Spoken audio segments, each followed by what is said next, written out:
తపస్వి K Vishwanath గారు మరణించడం చాలా బాధాకరమైనటువంటి అంశం. ఈరోజు తెలుగు చలనచిత్ర పరిశ్రమనే కాకుండా భారతదేశంలో వారికంటూ ప్రత్యేకమైనటువంటి స్థానం, కళల పట్ల, కళాకారుల పట్ల సామాజిక స్పృహ ఉన్నటువంటి గొప్ప వ్యక్తి. వారు ఎన్నో అద్భుతమైనటువంటి చిత్రాలు నిర్మించడమే కాకుండా ఆ చిత్రాలతో ప్రజల్ని కూడా చైతన్యవంతం చేసినటువంటి గొప్ప వ్యక్తి.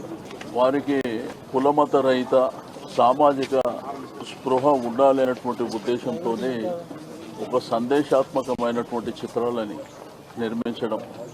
శంకరాభరణం ఒకసారి ఆలోచన చేస్తే ప్రతి వ్యక్తిని కదిలించినటువంటి గొప్ప చిత్రం.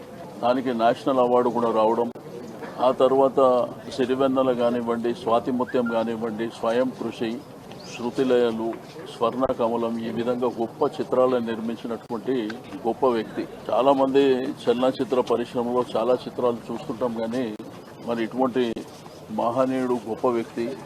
వారికి పద్మశ్రీ అవార్డు రావడం, ఆ తర్వాత దాదాసాహెబ్ ఫాల్కే అవార్డు రావడం, రఘుపతి వెంకయ్య అవార్డు కూడా రావడం, అంటే ఇవన్నీ ఏంటంటే వారు నిర్మించినటువంటి గొప్ప చిత్రాలు.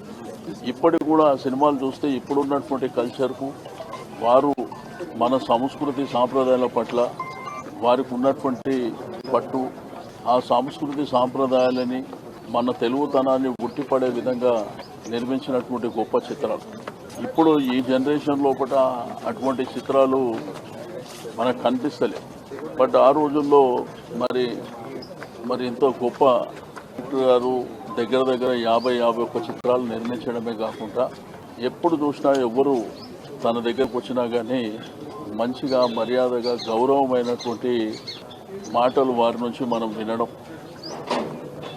వారి అనేక సందర్భాల్లో తెలుగు చిత్ర పరిశ్రమ కూడా ప్రతి ఒక్కళ్ళు గొప్పగా గౌరవించేటువంటి వ్యక్తి విశ్వనాథ్ గారు అని చెప్పి నేను ఈ సందర్భంగా